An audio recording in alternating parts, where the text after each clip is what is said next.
All right, hey, what's up, everybody? It is Wednesday afternoon, or should I say evening. It's a little bit after 6 o'clock. I'm just now getting off work, so I had to change clothes before I go ahead and make this video. Now, today, what I want to discuss, I'm trying to think of more of a spiritual matter here. So this is going to be geared is going to be more of a spiritual lesson. And what I want to talk about today is a good name better than great riches? Which one would you rather have? A good name or great riches? And the title of my video is based off the Proverbs, the scripture of Proverbs. It's Proverbs 22. And it reads that a good name is more desirable than great riches. To be esteemed is better than silver or gold. I want y'all to think about that for a minute. Now, the question is, go ahead and throw it out there. Everybody that's on YouTube, everybody that follow my channel, which one would you rather have? A good name or great riches? Now, since we're just having a dialogue, since we're just having a discussion here, I'm willing to bet that a lot of y'all are going to say, oh, well, I'd rather have a good name than great riches, right? That seems to be the obvious answer. But my question is are you living that way? What are you more focused on? Are you more focused on stacking your bank account? Obtaining a whole bunch of wealth? Trying to get as many material possessions as you possibly can get? Or are you focused on actually living and leaving a legacy for not only your offspring, but your grandkids and the great grandkids that are going to be coming after you? Now, I want to discuss some things that great riches may bring to you, and then I'm gonna discuss some good things that having a great name or a good name will bring to you. And from there, we're going to kind of determine which one is more important. Now, having great riches, that seems to be the American dream. Y'all just got to be honest with yourself. That's the American dream. We go to college, we get these degrees so we can have these good high-paying jobs, get these high-paying positions where we got a good 401k, good retirement, good benefits, and we're able to afford that 4 or 5 bedroom house, those nice cars that we got in the driveway, all the finest clothes, the nicest clothes, can go vacation at the nicest spots, can travel pretty much anywhere that we want in the world. See, those are some things that great riches may bring to you. You can buy a lot of influence with having great riches. We can see that with our current president of the United States, who has great riches. You can buy a lot of influence. You can get a lot of buy-in from people. People be more willing to be on your side, be on your team, part of your program, if you got a lot of great riches and you able to give him a few dollars. So it allows you to buy influence. You can buy a lot of friends. I mean, have y'all ever heard of a rich person that didn't have any friends or acquaintances? A rich person is going to have a whole lot of friends and acquaintances because of the simple fact that he has great wealth. And people see what they can get from that person. having great riches can bring you power as well.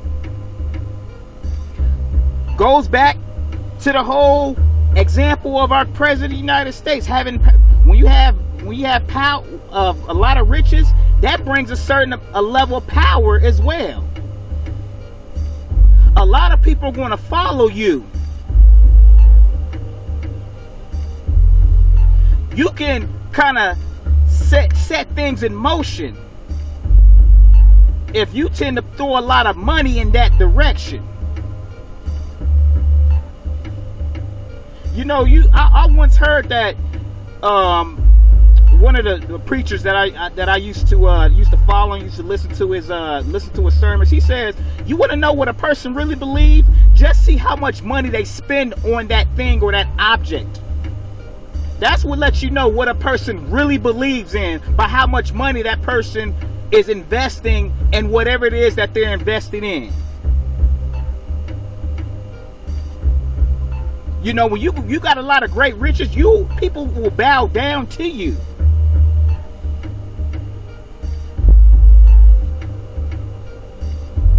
You know, why you think a lot of these athletes, when they make it to the professional level, how all of a sudden women are just flocking over them.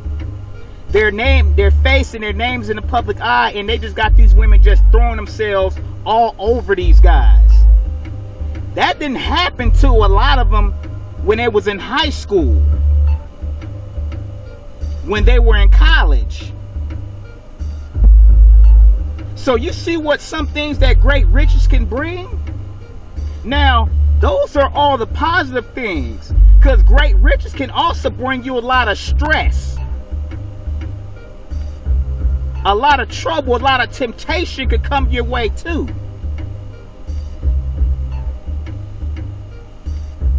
If I got great riches, what do you think I'm going to be focused on majority of the day? Do y'all see what I'm saying? So a lot of people, they're literally trying to, their whole life mission is to strive to become rich, to have a lot of money. I understand there's nothing wrong with, working hard to build that generational wealth, and you can pass down to your offspring. Nothing wrong with that. But I think a lot of people get so twisted in the idea that they're willing to put themselves through a lot more trouble and pain and stress trying to get to something that you're not even going to enjoy once you get it. So that touches on what great riches can bring. Now, what about a good name? When I mean a good name and what the scripture is talking about as far as a good name, having a good reputation, being highly esteemed, being well respected.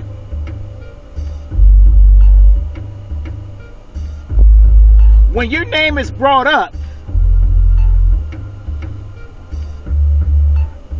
people are not going to talk about how much money you had, all of the nice things that you bought.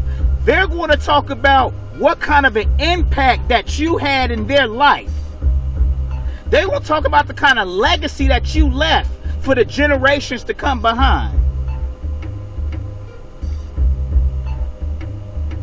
Do y'all see the difference there? We think of great leaders in the Bible. We think about the great leaders of the modern era, Dr. Martin Luther King, Barack Obama, just to name a few. We're talking about the legacy that they left behind.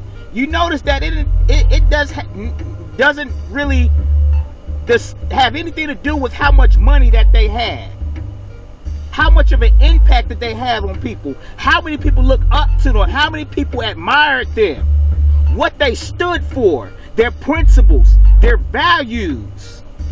That's what goes into having a good name. I remember we did an exercise at the youth advocacy program where I would have the children write out their own obituary. And the whole purpose of that exercise is that you're the one that's creating your own obituary. What do you want people to say about you? Because anybody can get up there and just lie and say, oh, this person was the nicest person, he was the sweetest person, the most caring, he was such a good leader, he was a great husband, a great father. Anybody can lie, but you are the one that actually writes that obituary by how you live your life.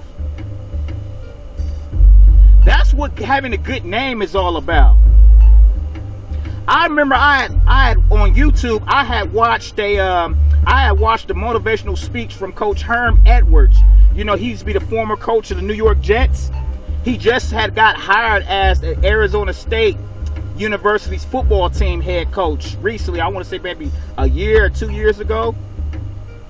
But he was giving a speech to the all the high school All-American players about a certain player that recently had got in trouble in college.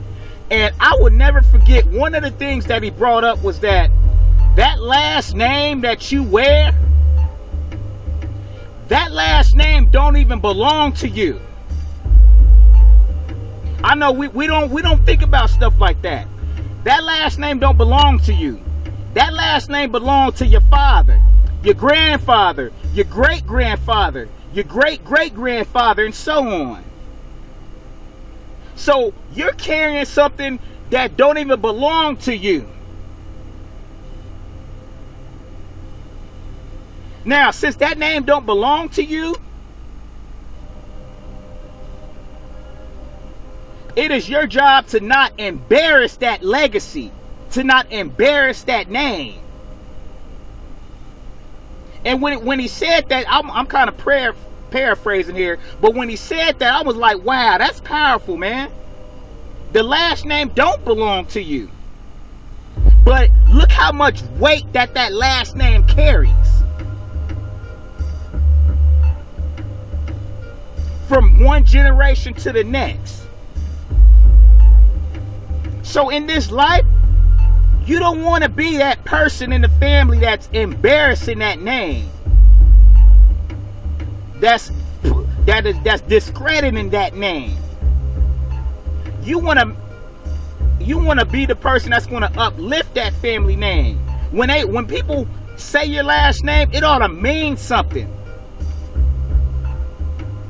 Coming from a good line of great leaders and great mothers and great fathers, great husbands. People look up to these guys. They lived a life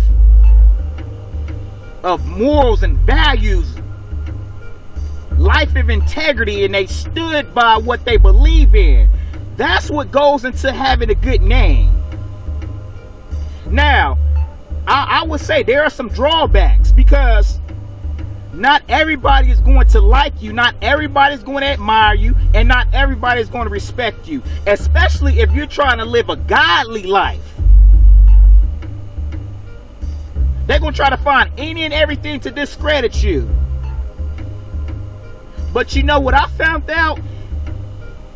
If you got a good name and you living in the way that you're actually representing who you are, even the people that don't like you, a lot of them people are still going to respect you, because you're walking the walk. You actually stand for something. You're working towards something. You're on your purpose. You're on your mission in life. They can't help but respect that. So you're going to get way more respect and admiration than hate. So, what would you rather have? A good name that brings honor to the family, honor to the community, things to what I'm talking about, things to what God holds in high esteem, that weigh heavily on God's economy? Or do you rather have good riches, great riches?